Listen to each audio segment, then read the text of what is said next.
Assalamualaikum warahmatullahi taala wabarakatuh. Nama saya Rabiatul Ain binti Muhammad Saiful. Nombor matrik 10 DTP 20F 1037 dari kelas DTP 5A. Saya akan membentangkan bahagian pengenalan, iaitu pengenalan mengenai Politeknik Seberang Perai atau dikenali sebagai PSP. Politeknik Seberang Perai iaitu PSP terletak di Permatang Paus Seberang Perai, Pulau Pinang. Politeknik ini ditubuhkan pada 1 September 1998 dan merupakan politeknik yang ke-10 di Malaysia. Politeknik Seberang Perai menawarkan 4 kursus jabatan melalui 4 jabatan. Jabatan-jabatan tersebut adalah Jabatan Teknologi Maklumat dan Komunikasi, Jabatan Kejuruteraan Mekanikal, Jabatan Kejuruteraan Elektrik dan Jabatan Perdagangan. Kesemua jabatan ini merangkumi pelbagai jurusan sepenuh masa dan separuh masa mengikut jabatan masing-masing sama ada di dalam program diploma lanjutan, diploma dan sijil. Dasar PSP adalah yang ke-10 terbaik antara politeknik seluruh Malaysia dengan diperakui oleh Kementerian Pengajian Tinggi dan International Standardization Organization. Assalamualaikum warahmatullahi wabarakatuh. Nama saya Siti Nur Aina binti AUST, nombor matrik 10 DTP 20F1017. Okey, saya akan menerangkan tentang masalah yang ditemui di Blok Bestari 6. Okey, kami mendapati ada 7 masalah di Blok Bestari 6, iaitu yang pertama, pintu bilik air mandi tercabut, yang kedua, penutup tangki rosak, yang ketiga, kepala paip tercabut, yang keempat, paip bocor, yang kelima, cincin langsir patah, yang keenam, tali ampaian hanya tinggal satu sahaja, dan yang terakhir ialah pemegang laci tercabut.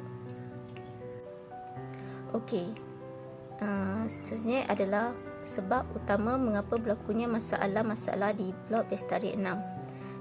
Iaitu sebab utama ada 4.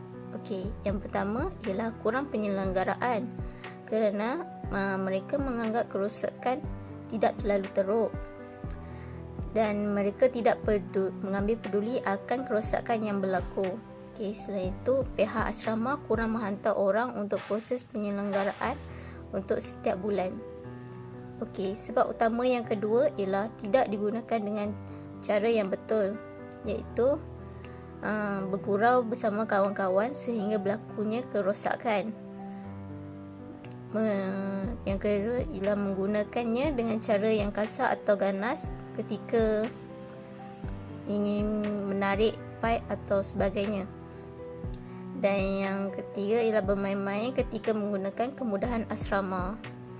Okey, sebab utama yang ketiga ialah vandalisme. Ini kerana student sengaja merosakkan kemudahan asrama dan mereka tidak mengambil kisah jika berlakunya kerosakan terhadap kemudahan asrama. Dan mereka tidak mempunyai sikap tidak bertanggungjawab untuk kemudahan asrama. Okey, sebab utama yang keempat ialah penghuni asrama. Penghuni asrama berlakunya sebab utama adalah kerana mereka stres dengan, mungkin mereka stres dengan assignment, lepas tu dengan kawan-kawan. Okey, lepas tu penghuni mempunyai masalah. Penghuni mempunyai masalah seperti masalah keluarga, masalah kewangan ke atau apa-apa sebagainya yang menyebabkan mereka melakukan kerosakan terhadap kemudahan di Bestari 6. Iaitu yang seterusnya ialah kurang pendidikan moral. Mereka terlalu seronok sukaria dengan kawan-kawan ketika menggunakan kemudahan asrama sehingga berlakunya kerosakan. Assalamualaikum, nama saya Muhammad Farid Roslan, matrik saya 10 DTP 1024 dan sekarang saya akan present tentang respon yang kami dapat di Blok Bestari 6 ini. Kami mendapati bahawa 46 respon Okay, yang pertama, respon tentang hostel blok. Kami mendapati 22 respon.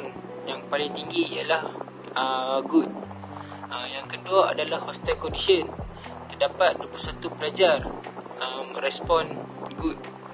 Yang ketiga adalah hostel toilet. Kami mendapati bahawa 24 pelajar respon sederhana. Yang keempat adalah hostel room. Kami mendapati yang paling tinggi adalah 20 pelajar, iaitu yang merespon adalah bagus. Yang kelima adalah hostel bed. Kami dapati respon yang paling tinggi adalah 23 pelajar, iaitu bagus. Dan yang terakhir adalah room lighting. Kami dapati bahawa pelajar yang merespon paling tinggi adalah 24 pelajar, iaitu good. Okay, yang seterusnya saya akan terang tentang fishbone diagram. Masalah pertama ialah hostel block. Masalah yang terdapat di hostel block ialah internet yang slow, internet yang perlahan. Yang kedua adalah hostel toilet. Kami mendapati bahawa mempunyai masalah leaking pipe yang leaking. Yang ketiga adalah hostel room. Kami mendapati bahawa tombol pintu rosak. Dan keempat adalah hostel bed. Kami mendapati bahawa almari, laci dan katil rapuh kerana alatan yang lama. Yang kelima adalah room lighting langsir yang koyak. Yang keenam adalah hostel condition. Kami berarti bahawa seperti ampaian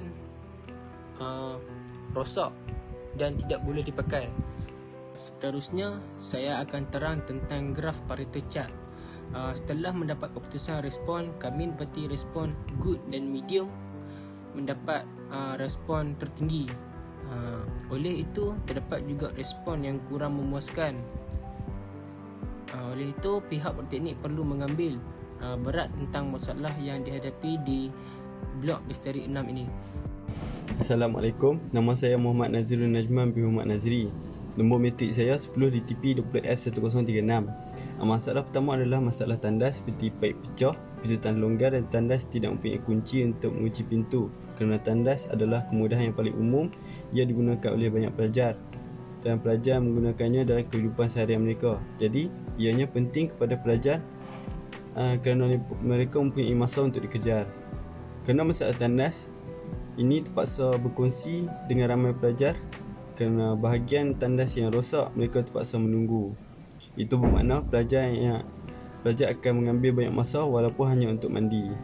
Kerana asrama di bawah kerajaan kena ambil tindakan seperti bantuan dari segi kewangan untuk penyelenggaraan. Oleh itu, pihak politeknik dapat membaiki paip yang bocor dan segala masalah asrama yang lain lagi. Jadi pelajar akan mempunyai kemudahan yang sisa.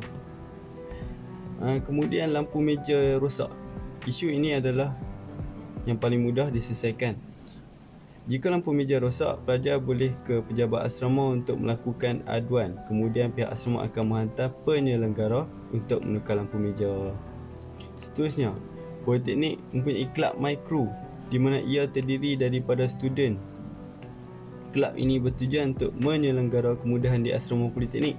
Sekiranya asrama pelajar mempunyai masalah seperti langsir patah, pemegang laci tercabut, tali empayan putus dan masalah lain lagi yang berkaitan dengan asrama.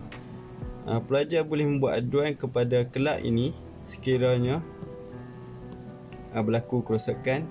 Kelab ini akan datang dengan segera untuk membaiki kelengkapan yang mencukupi dan menyelesaikan masalah asrama yang dihadapi pelajar. Kelab ini juga mencipta keharmonian dan keselesaan kepada pelajar. Selain itu, pihak pengurusan asrama boleh juga mengurangkan kos peruntukan untuk asrama. untuk membeli kelengkapan asrama yang baru. Sebaliknya, pihak pengurusan asrama boleh menggunakan peruntukan bagi kos penyelenggaraan fasiliti pelajar.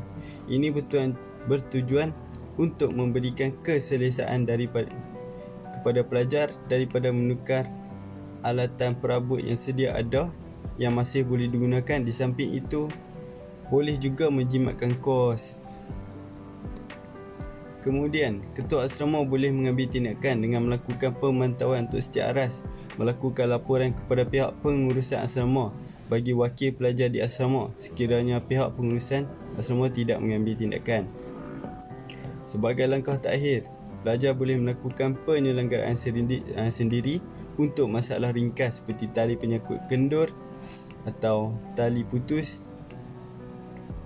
Pelajar boleh membaiki sekiranya berkemahiran dan mempunyai alatan yang lengkap. Di samping itu, pelajar boleh beri kerjasama untuk menjaga dengan baik kemudahan yang disediakan oleh pihak asrama supaya semua pelajar dapat menggunakannya dengan aman dan selesa.